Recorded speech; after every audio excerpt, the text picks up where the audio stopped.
Buen fin de semana para todos. Ya estamos iniciando nuestro programa gerontológico sabatino con temas con polémicos, reflexivos, interesantes para ustedes, para todos los que están involucrados en ese ámbito tan importante que es el gerontológico.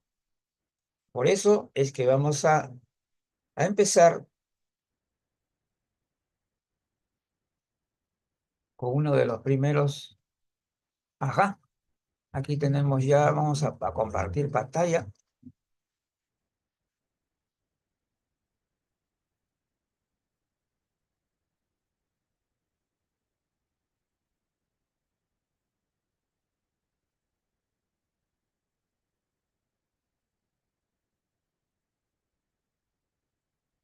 Muy bien.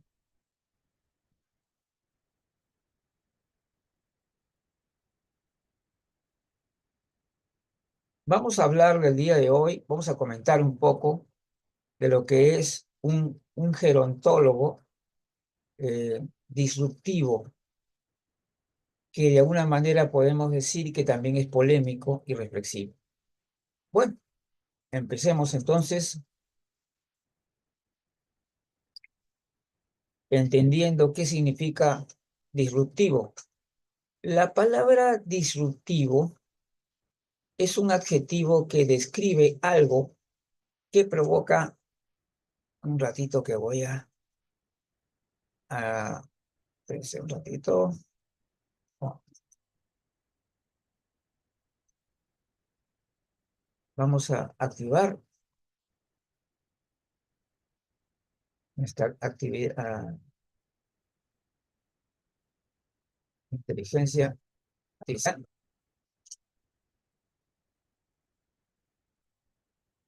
Y ahora sí retomamos. Ya, bien. Bien, entonces la palabra disruptivo es un adjetivo que describe algo que provoca una interrupción o un cambio significativo en el estado habitual de las cosas, ya sea en sistemas, comportamientos o tecnologías. Este término, que proviene del inglés disruptive, se utiliza para referirse a rupturas bruscas o cambios determinantes en diversos ámbitos. Según la Real Academia Española, se define como aquello que produce disrupción. Así que ya sabemos que lo que cuando hablamos del disruptivo, estamos diciendo, es un adjetivo que describe algo que provoca una interrupción o un cambio significativo en el estado habitual de las cosas, ya sea en sistemas, comportamientos o tecnologías. ¿Correcto? Entonces, partiendo de esto, ahora vamos a ver el gerontólogo disruptivo. Una disrupción es una interrupción o rompimiento con la manera tradicional de ejecutar algo. ¿Mm? La palabra viene del inglés disruption. A ver, un ratito que vamos a... Listo. O rompimiento con la manera tradicional de ejecutar. Entonces, la palabra viene del inglés disruption, que a su vez deriva del latín disruptio, que significa fractura. Es decir, podría ser considerada como un rompimiento o un sistema de pensamiento, de creencias, ¿no? De una manera, digamos, muy clara, ¿no? O sea, es un rompimiento, es decir, algo muy, digamos, hasta cierto punto radical.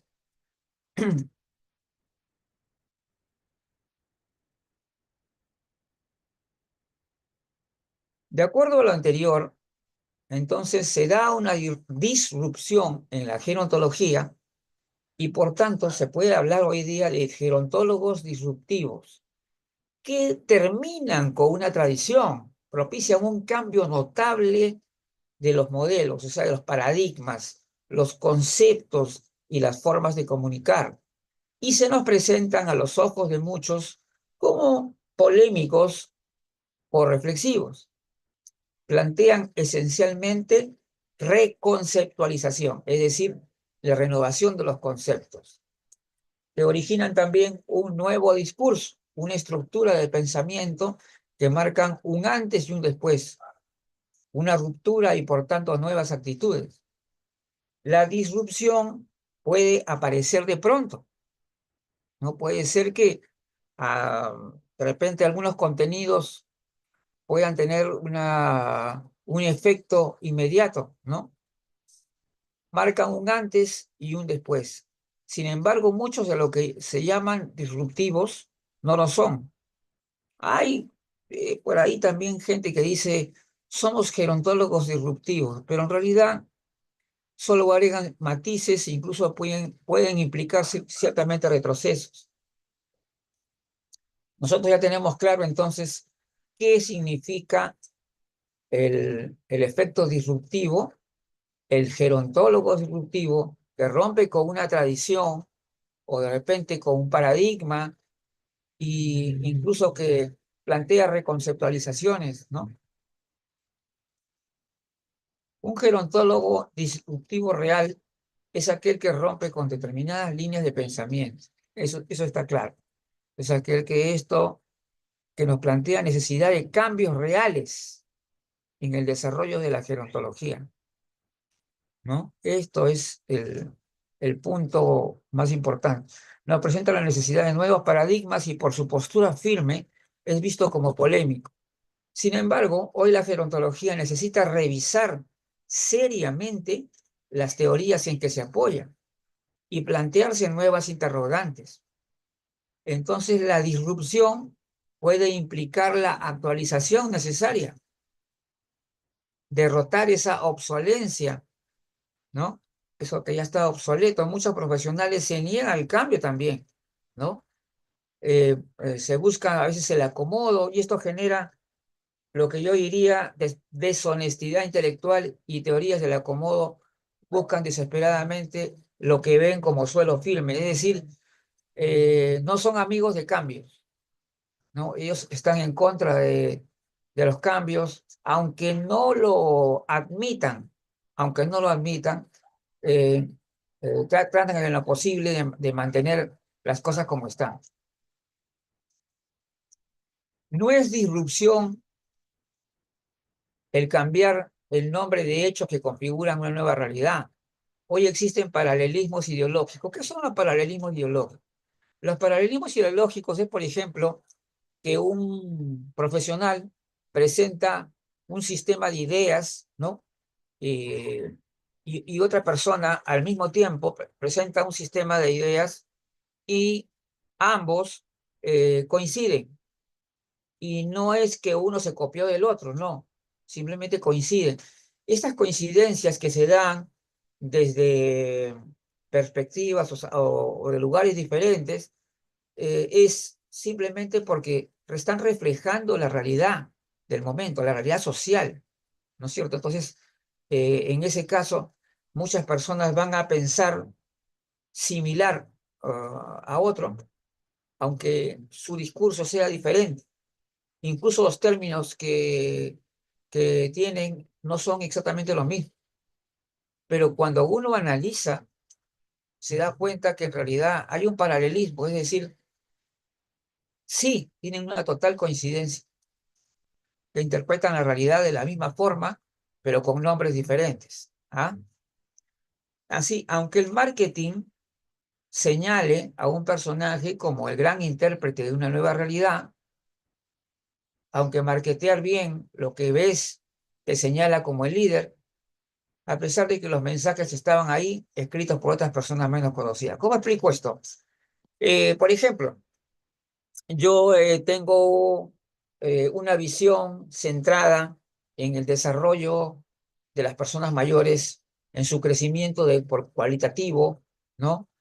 Y entonces describo todo este escenario nuevo, ¿no? Donde las personas mayores están mucho más empoderadas de la tecnología y de todo.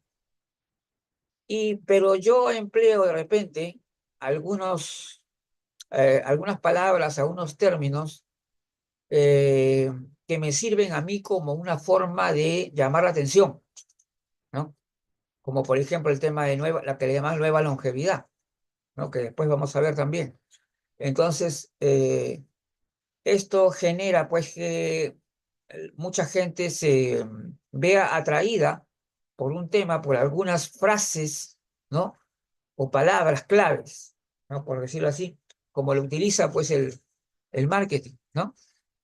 Entonces, a pesar de que los mensajes estaban ahí escritos por otras personas menos conocidas, es decir, puede haber formas diferentes de presentar las realidades y, sin embargo, las coincidencias son muy grandes entre las diferentes propuestas.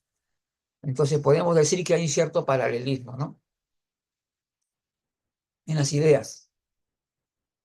Entonces, cuando eh, a veces veo yo también algunas publicaciones, somos gerontólogos disruptivos, dice, pero a qué se están refiriendo? Qué cosa plantean ellos que rompa una tradición? Y cuando uno lo analiza, vemos que en realidad no son gerontólogos disruptivos, simplemente tal vez hayan cambiado alguna palabrita por ahí, una cosita, pero que no hay un planteamiento nuevo de ruptura que sea importante. Por eso es que he explicado bien lo que es disruptivo, qué significa, ¿no? Ahora pasamos al segundo punto. Mm. A ver,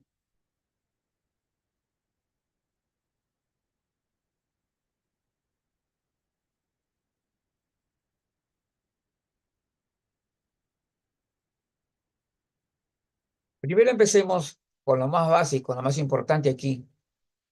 El término longevidad se utiliza para designar a lo que se corresponde con la calidad de longevo. Por lo tanto, se puede decir que la longevidad es aquel sujeto, o la persona longeva es aquel sujeto que logra vivir más tiempo que lo que normalmente vive. Es decir, que en promedio, vive mucho más que las demás personas. Entonces, las personas longevas son las personas que viven más en promedio de la población. Por tanto, no significa persona mayor, ya que el concepto de persona mayor está establecido a partir de los 60 o 65 años, ¿no? Hacia adelante. Y obviamente tener 60 años hoy en día o 65 años no eres una persona longeva, ¿no? Por tanto, no se puede decir que la nueva longevidad, como ya están diciendo por ahí, la nueva longevidad no es vivir más, sino bien, ¿no? Mm, yo tengo mis dudas respecto a esta afirmación tan contundente, porque digo, generalmente las personas longevas suelen tener calidad de vida. Pensar en una persona longeva que viva en una pésima calidad de vida, creo que no llega a ser longeva. Difícilmente se puede ser longevo con mala calidad de vida. Por eso es que lo que hoy se llama nueva longevidad es lo que ya hemos visto por estos años, el crecimiento cualitativo, el nuevo escenario de las personas mayores se empodera. Obviamente, este concepto de nueva longevidad alude definitivamente al cambio que se ha producido en las personas de mayor edad, ¿no? O sea, que pueden ser las personas mayores o las personas que, digamos, que están en este proceso, ¿no? Incluso se consideran parte de una nueva longevidad a una generación nueva de personas mayores. Ahora, pero el asunto es, eh, ¿qué pasa con el significado de la palabra longevidad? Porque, porque hay muchas personas que son partidarios de esta corriente y esta forma de expresión de la nueva longevidad. Ellos dicen que la nueva longevidad no es vivir más, sino vivir bien. Pero cuando hablamos de longevidad, estamos hablando de vivir más. O sea, longevidad significa larga vida. No estamos hablando de calidad de vida, es larga vida, pero de hecho, muy difícilmente una persona que no tenga una buena calidad de vida puede llegar a ser longevo, eso está clarísimo, ¿no? Entonces, la nueva longevidad plantea de algún modo renunciar a ser longevo, prácticamente. Te dice, no, que vas a vivir bien. La nueva longevidad es vivir bien, ¿no? Pero no es así, pues. Nosotros no vamos a renunciar al hecho de vivir más, a pesar de que la expectativa crece y la gente no quiere renunciar al vivir más. O sea, yo creo que por lógica, una persona que tiene un estilo de vida extraordinariamente bueno, que tiene un estilo de vida muy, muy positivo y de repente también tiene una carga genética positiva, no va a querer renunciar a vivir más. No, sí, longevidad antigua o nueva es vivir más por encima del promedio. Entonces, hay que tener mucho cuidado con esto. Hoy hay como es natural los paralelismos ideológicos que reflejan la misma realidad, pero con otros marcos o denominaciones. Simplemente le ponen otros nombres, ¿no? Y las ideas expresadas de la nueva longevidad se vienen dando años antes, pero se encontró un marketing gerontológico que logró éxito, la etiqueta más fuerte y que no está exenta de sutil idealización de las personas mayores también. Cuando uno eh, lee alguno de los textos que relacionados, se convierte en una más de las ideologías del acomodo, muy agradables de escucharse. Y porque en realidad también tenemos un poco detestamos a todo lo que es antienvejecimiento, ¿no? Y eso es algo natural. Bueno, porque en realidad si nosotros vamos a ir en contra del envejecimiento en sí, eh, tampoco no es la cuestión, ¿no? Pero sí debemos recordar que el ser humano sigue aumentando su expectativa de vida. Es decir, porque ahora se logra vivir más en promedio. Entonces, pero de esta nueva longevidad, que también podríamos decir una longevidad saludable, yo diría una longevidad saludable, ¿no? Y no hablar de decir que longevidad no es vivir más. Yo creo que definitivamente longevidad antigua o nueva longevidad, igualito es vivir más. Así es. La longevidad o antigua o nueva implica siempre vivir más. Está bien renovar los conceptos, pero no podemos desnaturalizarlo, ¿no es cierto? Entonces, la ideología desconfía de la ciencia que nos aterriza sobre la realidad, porque la ciencia es la que nos pone realmente en la realidad. Y por ello tal vez depreciamos la biogerontología, ¿no? O sea, no, la parte biológica no nos interesa. A nosotros nos interesa solamente vivir en sociedad y ver esos temas sociales y psicológicos y con eso resolvemos todo, ¿no? Pero no es así.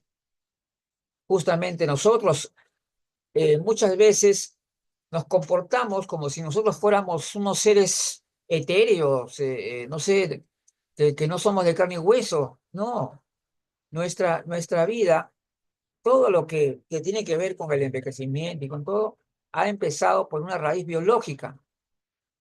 Y por eso hablamos de bio, ¿no? Psicosocial cuando nos referimos a la gerontología. Entonces, la base biológica es importante. Hay que recordar esto. No es cuestión de que solamente que yo voy a ver, yo soy gerontólogo social, no me interesa nada de biogerontología. Yo soy psicogerontólogo, no, que me gusta nada. No, tenemos todos que comprender todos los aspectos relacionados. Entonces, decimos entonces, depreciamos la gerontología, la biogerontología, quiero decir. No recordamos nuestro origen, nuestra raíz biológica. Hay que volver de cuando en cuando al punto de partida. Los discursos de una nueva longevidad que se niega a sí mismo como tal, ¿no? O sea, decir que longevidad que no es, que no es más, o sea, no tiene mucho sentido realmente. Yo creo que hay que explicar bien esto. Y con un escenario real, pero al mismo tiempo idealizado, es lo que hay. Muchos problemas subsisten y están lejos de resolverse. Queremos ser profetas, optimistas o creador de discursos que sin ser del todo nuevo sean convenientes o sean bien aceptados. Estamos buscando endulzar las cosas, presentarlas bonitas, ¿no es cierto?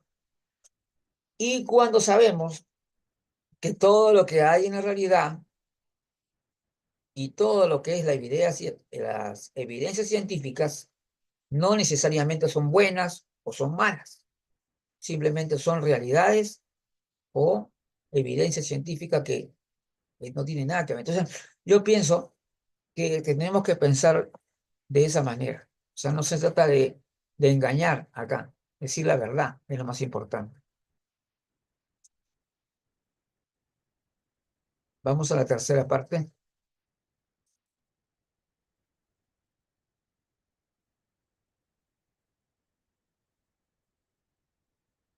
gerontología. Los procesos del cambio se aceleran con una increíble dinámica del acceso a por la información y la comunicación. Las tendencias, hoy en día la forma tan fácil de podernos comunicar, ¿no? Hace que se aceleren también los cambios, el acceso a la información y la comunicación. Las tendencias impactan más, las influencias se hacen más poderosas. Esto genera y también el inevitable riesgo de quedarse desactualizado de tanto en tanto. Nuestras teorías predilectas se comienzan a caer y descubrimos que estábamos equivocados de lo que creíamos antes. Entonces, hace muy poco, ¿no es cierto? Llegó un momento en que debemos estar revisando constantemente y muchas nociones de los estudios previos que hemos tenido deben ser cuestionados y encontrar la falta de lógica que hoy tienen. La actualización ya no viene del centro de estudios únicamente, sino de nuestra capacidad de informarnos bien, analizar y reflexionar sobre una realidad que cambia.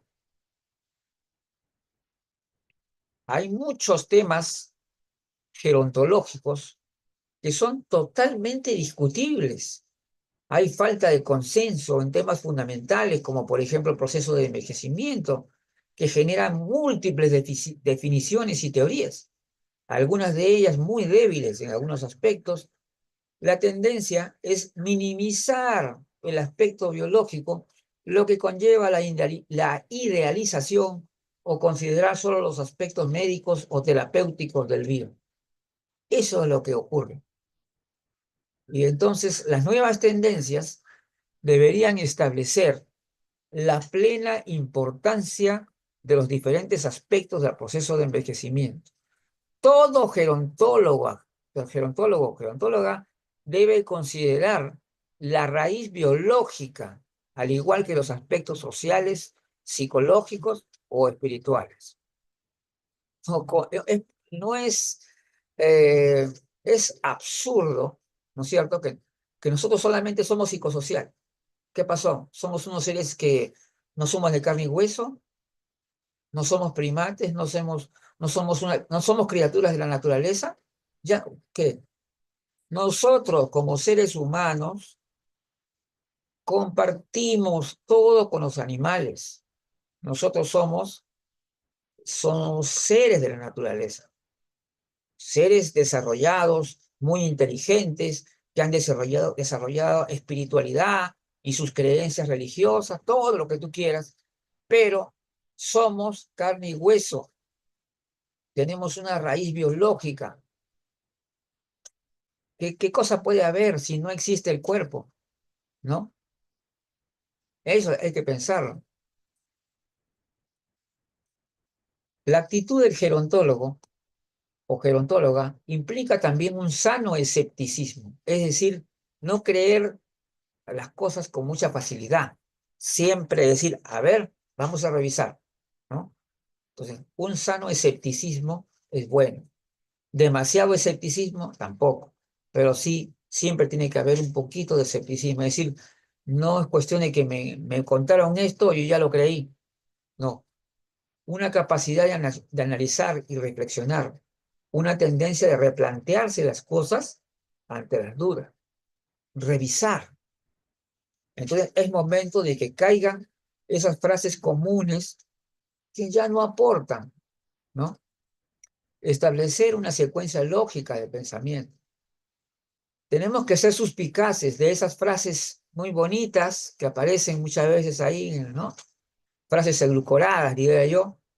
Valorar la evidencia científica, dudar de constructos y paradigmas que ya no nos sirven, como eso de la vejez a partir de los 60 años, por ejemplo, ¿no? No más conferencias insulsas y repetitivas, donde vienen a decirte lo mismo. Vas a una charla, te dicen lo mismo. En la otra charla también te dicen lo mismo. Entonces, eso tampoco ya no, pues. Hay cosas que ya no van más. Los cambios de la realidad se han acelerado, ¿no? Y ya sabemos por qué. Y por qué básicamente es el factor crucial de la comunicación. Y nosotros no podemos ir a paso de tortuga. Obviamente esto nos obliga a seguir leyendo, a seguir investigando, a contrastar, ¿no? Y tal vez dudar de lo que parece ser conveniente, ¿no? Entonces, la nueva dinámica de cambios nos lleva inevitablemente a una revisión constante del escenario gerontológico. Es decir, comenzamos a ver con claridad que hoy, cuando hablamos, por ejemplo, vamos a poner un ejemplo, cuando hablamos de personas mayores, ¿de qué estamos hablando? Estamos hablando simple y llanamente personas que tienen más de 60 años en algunos países y más de 65 en otros países. ¿Cuál es lo que identifica a estas personas?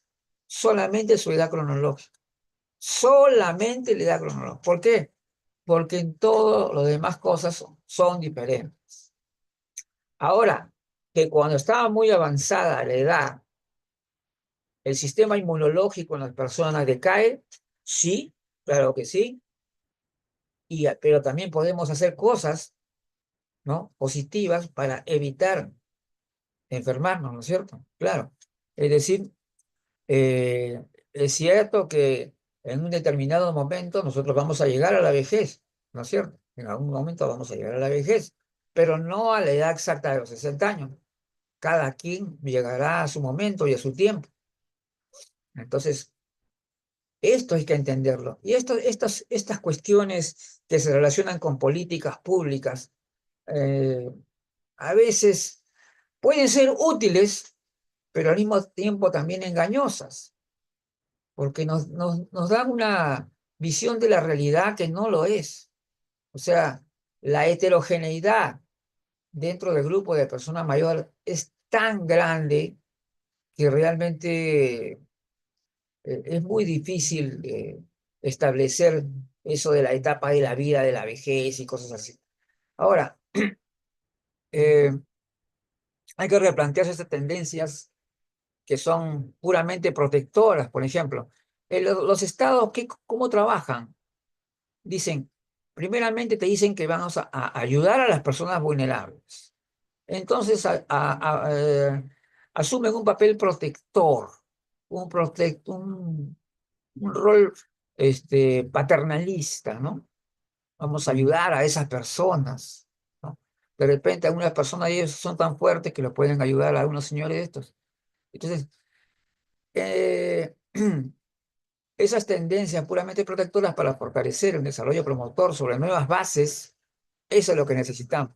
Es decir, entender que estas actitudes de creer a, a decir que todas las personas mayores son personas vulnerables, no es algo totalmente falso. ¿Por qué razón?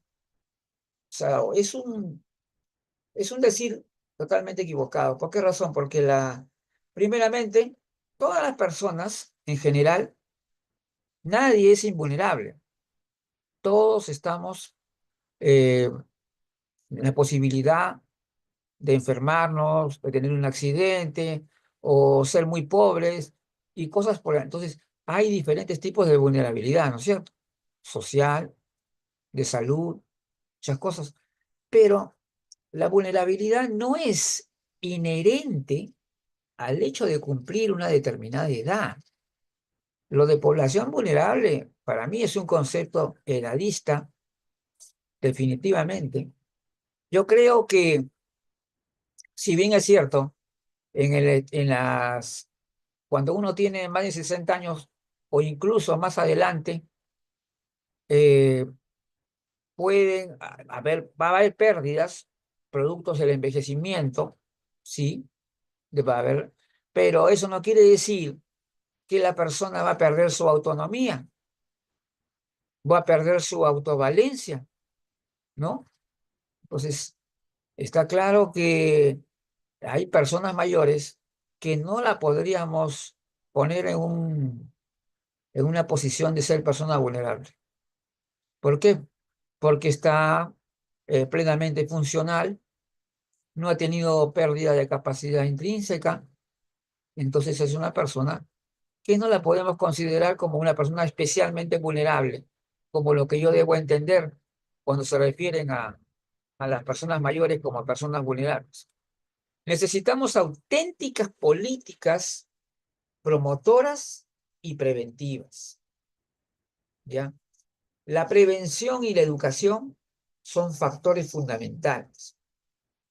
Necesitamos políticas públicas para el envejecimiento de toda la población. ¿Hasta qué punto es preventivo enfocarse solamente en personas mayores? Para decir, nunca es tarde. Qué bonitas las frases, ¿no? Hay frases muy bonitas, motivadoras, pero también tienen su lado falso, ¿no es cierto? Porque si nosotros, como acá, lo tenemos que reiterar, desde la parte del el Estado, sociedad, no responde ante los ciudadanos, entonces vamos a tener serios problemas. Porque, primeramente, cuando las políticas públicas se enfocan demasiado en la asistencia, ¿no? Viendo a las personas mayores como personas vulnerables y por lo tanto como son personas vulnerables, entonces lo van a ver en ese sentido. Y de esa manera vamos a enfocar mal, ¿no? Vamos a dar un mal enfoque de lo que significa ser una persona mayor. Ser persona mayor significa simple y llanamente haber cumplido más años. Eso es todo. Ahora, las consecuencias que vengan por la cuestión de la vejez y la edad avanzada es un tema, sí, en que se puede generar mucha vulnerabilidad, pero también deberíamos nosotros prevenir. Hay muchas enfermedades o condiciones de salud que tranquilamente se pueden prevenir. Es posible evitar ello. Claro que sí, pero ¿qué hace realmente qué hacen pues el Estado? ¿Qué hace el Estado? ¿Qué políticas? ¿Qué políticas? ¿Qué acciones? ¿No? Realiza? Entonces necesitamos auténticas políticas promotoras y preventivas. La prevención y la educación son lo más importante, porque si las personas no comprenden que el envejecimiento, para muchas personas, el envejecimiento es un problema cuando comienzas o llegas a los 60 años, recién se convierte para ellos en un problema, ¿no es cierto? Pero eso es erróneo. Una persona puede tener problemas con su envejecimiento mucho antes y otros después. ¿Por qué razón? Porque este señor que tiene 35 años de edad, toma mucho alcohol, fuma, no tiene un buen estilo de vida, esta persona va a envejecer mal, ¿correcto? Entonces, pero decir que esta persona cuando cumple 60 años recién va a querer cambiar su estilo de vida, pero cuando ya ha producido mucho daño. Entonces alguien va a decir, nunca es tarde. Yo te voy a decir una cosa, seamos realistas. Si yo destruyo mi organismo con drogas, con muchísimas cosas, voy a tener un envejecimiento prematuro. Y voy a decir que nunca es tarde, y ese nunca es tarde también es un poquito eh, forzoso, porque decir que una persona que ha hecho un estilo de vida deplorable difícilmente va a tener una vejez adecuada. Es la verdad, es la realidad. Acá no vamos nosotros. Pero el Estado, cuando quiere hacer políticas públicas para personas mayores, vamos a llamar a las personas mayores para a ver qué opinan ellos ¿no? Pero también tienen que opinar también los de 30, los de 40 y de 50 que también están envejeciendo. Entonces, todos tienen que opinar, comenzar a visionar cómo puede ser su envejecimiento y entender que algunas veces sí es tarde. Hay que pensar así. Y ahora, claro, eh, hay muchísimas publicaciones eh, como yo diría, esas publicaciones idealizantes, ¿no? Lindas, motivadoras, pero en la realidad no se dan. ¿Por qué? Porque no hemos prevenido, porque cuando teníamos que haber hecho las cosas bien, no la hicimos. Ahora, claro, tú puedes decir, bueno, sí hice mala vida y ahora lo voy a corregir. Está bien, pero no vas a pensar que lo que has hecho antes va a dejar huella de todas maneras. Es así. Una etapa de la vida afecta a la siguiente afecta a la que viene más allá. Así es.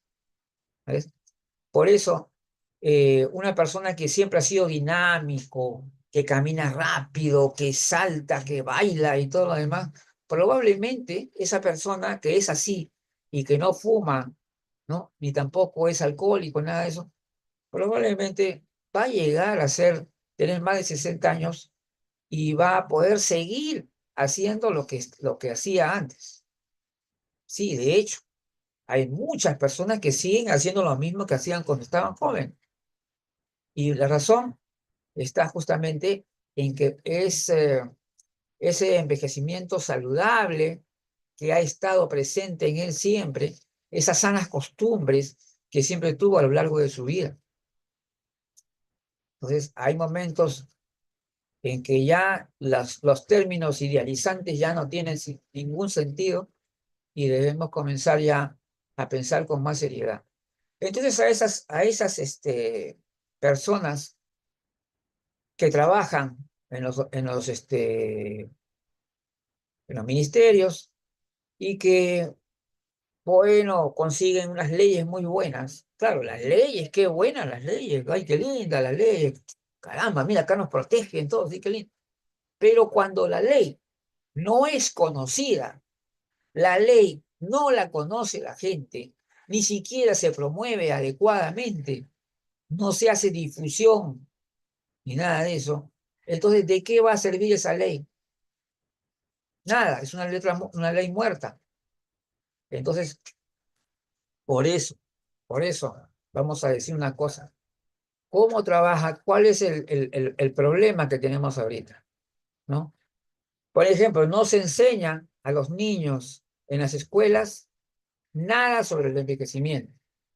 Los adolescentes tampoco saben nada del envejecimiento. Nosotros tampoco saben. Y lo único que tienen en su cabeza son prejuicios, ¿no? son prejuicios o conocimientos muy vagos que obviamente no va a dar una visión adecuada de lo que es una persona mayor, ¿no? Entonces, este es la cuestión más importante, amigos. Entonces, tenemos que hacer eso, que ya se desarrollen estas políticas dentro de la educación y pensar en una política pública, entonces, del envejecimiento de toda la población. Porque el que me diga que no, que el envejecimiento en sí no son causa de enfermedad, le voy a decir, bueno, no directamente, pero sí, porque si lógicamente por el desgaste del tiempo natural va a llegar un momento en que sí, nuestro sistema inmunológico, ¿no? Va a fallar. Entonces, hay problemas, ¿ya? O las células senescentes, una serie de problemas, eso también es real. Pero ¿cómo lo contrarrestamos? Con un estilo de vida saludable y manteniendo nuestra visión en algo positivo en la vida. Es decir, tener amistades, sociabilidad, alimentarte bien lo mejor posible y dentro de tus posibilidades, practica la actividad física constante, porque la actividad física es factor de vida, ¿ya? Es definitivamente un factor vital, no es una opción, no es una opción, es una cuestión de vida. No te mueves, vienen las consecuencias, problemas articulares, problemas de falta de músculo, vienen la sarcopenia y todas esas cosas. Entonces, si nosotros tenemos que tener una visión preventiva, eso es lo que tenemos que tener. Pero claro, el Estado no promueve adecuadamente, no difunde adecuadamente las cuestiones y, y estamos en esto, que seguimos trabajando de la misma forma, ¿no? Ahí están reuniéndose en el ministerio, hablando ahí, bla, bla, bla, bla, bla. Pero al final de cuentas, ¿a dónde se va todo ese conocimiento? Toda esa información, ¿llega o no llega esa información? ¿Acaso tenemos que ser nosotros actuar como paternalistas, que las personas mayores, como si las personas mayores fueran ignorantes, como que si las personas mayores no supieran ser responsables por sí mismos? ¿Eso estamos asumiendo? No, de ninguna manera. Estamos hablando con personas adultas, no estamos hablando con niños. Entonces tenemos que respetar esto. Ahora terminamos este tema. Bueno, este es un tema muy serio que tenemos que resolver y que tenemos que ver todos como personas mayores. Ujú. Ahora, por lo pronto, voy a conocer lo que viene. Tenemos la Central Gerontológica Internacional, está avanzando.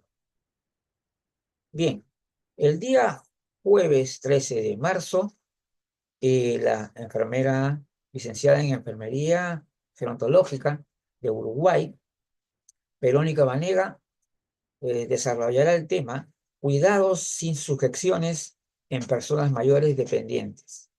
Claro, sin sujeciones, porque ya antes todo era, los amarraban, o sea, ahora vamos a ver cómo se están realizando esta forma de cuidar a esas personas mayores que son dependientes. Después tenemos el evento que congrega a, a todos los coordinadores de la Central Gerontológica Internacional. Entonces, el evento se llama Diversidad Gerontológica y van a participar todos ellos. WIC Ávila por Vanguardia Gerontológica, y también voy a participar por la Red 1. También va a estar Xiomara Lynn Luigi Bouget, por la unidad social, por la unidad de salud, o sea, la doctora Karina Rodríguez, por la red número 2, Luz Zaragoza.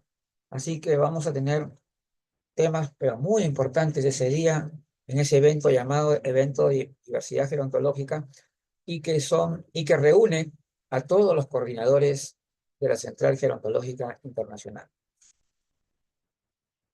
Muy bien, entonces ahora sí, nos despedimos hasta el día martes. Ya estaremos enviando el aviso con los temas que vamos a tratar ese día conjuntamente con Elda Laván.